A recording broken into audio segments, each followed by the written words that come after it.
हैं। चलो अब बात करते हैं अगले टॉपिक के बारे में, विच इज डी मोवरेज थ्योरम, जिसको हम शॉर्ट में बोलते हैं डीएमटी। अब ये डीएमटी काफी कमाल का थ्योरम है, ठीक है। इसी को यूज करके हम अपना जो अगला टॉपिक जो कि है क्यूब रूट ऑफ यूनिटी उसको भी पढ़ेंगे, ठीक है। और बेसिकली डीएमटी का ही एप्लीकेशन होता है क्यूब रूट ऑफ यूनिटी, जो कि सबसे ज्यादा इंपॉर्टेंट टॉपिक है पूरे कॉम्प्लेक्स नंबर्स में, है ना। आपने सुना ही होगा कि क्यूब रूट ऑफ यूनिटी अगर नहीं आता है कॉम्प्लेक्स नंबर में तो क्या आता है फिर ठीक है। तो इसीलिए डीएमटी को समझो। डीएमटी मतलब बेसिकली ये जो भाई साहब थे इन्होंने दो स्टेटमेंट दी थी। डीएमटी के दो थ्योरम होते हैं, ठीक है। तो डीएमटी का स्टेटमेंट नंबर 1, ये जो स्टेटमेंट नंबर 1 है ना, ये कहता है कि cos theta plus iota sine theta. अच्छा, सबसे पहले तो ये समझ लो कि जो स्टेटमेंट नंबर 1 है वो तभी एप्लीकेबल है जब आपका n मतलब जो पावर है वो इंटीजर होना चाहिए। ओके, यहाँ पे जो n है वो कोई ना कोई इंटीजर होना चाहिए। अगर आपकी पावर है फ्रैक्शनल, जैसे पावर हो गई 1/2 या पावर हो गई 1/6 या 2/3, है ना, तो फ्रैक्शनल पावर के लिए आप स्टेटमेंट 2 यूज करोगे। ओके, तो cos theta plus iota sine theta की पावर कोई इंटीजर है तो स्टेटमेंट 1 लगाओगे, और अगर कोई फ्रैक्शनल पावर है तो आप दूसरा वाला स्टेटमेंट यहां पे यूज करोगे, ठीक है। अब डीएमटी के दो थ्योरम है, दो स्टेटमेंट है। तो डीएमटी का पहला स्टेटमेंट क्या है कि अगर पावर n है तो बस ये जो n है ना, तो आप थीटा में मल्टीप्लाई कर दोगे, मतलब ये बन जाएगा cos n थीटा और plus iota sine n theta. n और थीटा को मल्टीप्लाई कर दो, मतलब बेसिकली जो पावर है और जो एंगल है दोनों को मल्टीप्लाई कर दो। ये कैसे आया? देखो, इसका डेरिवेशन भी बहुत सिंपल है। इसका डेरिवेशन आता है यूलर आइडेंटिटी से। अभी हमने पढ़ा था ना यूलर आइडेंटिटी क्या होती है। यूलर की आइडेंटिटी है cos theta plus iota sine theta. तो इसको हम क्या लिख सकते हैं?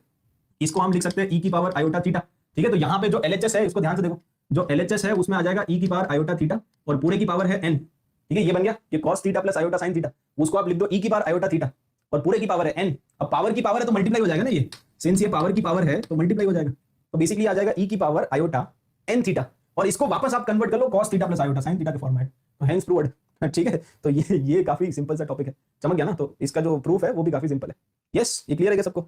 आपको सिंपल कुछ नहीं करना है, उसको यूलर फॉर्म में कन्वर्ट करो। पावर n है, पावर की पावर है तो मल्टीप्लाई करो, और मल्टीप्लाई कर दिया तो e की पावर आयोटा और n थीटा आ गया ना। Now this is the angle, तो ये एंगल बन गया बस n थीटा अंडरस्टूड।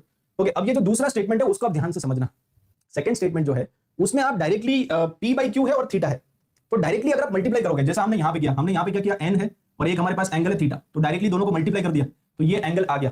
सिमिलर चीज आप यहाँ पे भी कर सकते हो, है ना। अगर आप पावर क्या है p/q, तो पावर है p/q और एंगल है थीटा, दोनों को मल्टीप्लाई कर लो। लेकिन जब आप मल्टीप्लाई करोगे ना तो न्यूमरेटर में आपको करना पड़ेगा 2k पाई। ये 2k पाई क्यों किया सर? ये 2k पाई इसलिए करते हैं क्योंकि अल्टीमेटली यहाँ पे जो अंदर लिखा हुआ है वो आर्ग्यूमेंट है, और आर्ग्यूमेंट के इनफाइनाइट आंसर्स आ सकते हैं। आर्ग्यूमेंट तो थीटा होता है, 2 पाई प्लस थीटा होता है, 4 पाई प्लस थीटा होता है, तो आर्ग्यूमेंट के तो बहुत सारे आंसर्स हो सकते हैं ना, तो इसीलिए 2k पाई करना पड़ेगा।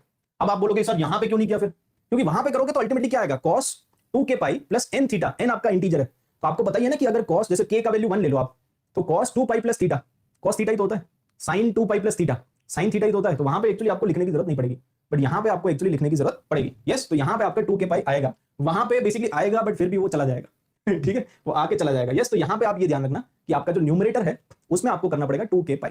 और ये k क्या है? तो k है इंटीजर, है ना, ऑब्वियसली k इज इंटीजर। और k का वैल्यू क्या क्या हो सकता है? तो यहाँ पे k का वैल्यू हमेशा स्टार्ट होगा 0 से, 0 1 2 3 ऐसे चलेगा, और कहां तक जाएगा, q-1 तक जाएगा हमेशा, ठीक है। तो k का वैल्यू हमेशा आपका स्टार्ट होगा 0 से और कहां तक जाएगा, वो q-1 तक जाएगा ऑलवेज, ठीक है। तो ये डीएमटी का स्टेटमेंट आप ध्यान रखो। अगर cos theta plus iota sine theta की पावर p/q है तो ये एंगल आ जाएगा। ओके, एंगल कैसे निकाला वो क्लियर है, p/q और थीटा मल्टीप्लाई कर दिया, बट न्यूमरेटर में आपको करना पड़ेगा 2k पाई, और k का वैल्यू वेरी करेगा फ्रॉम 0 to q-1,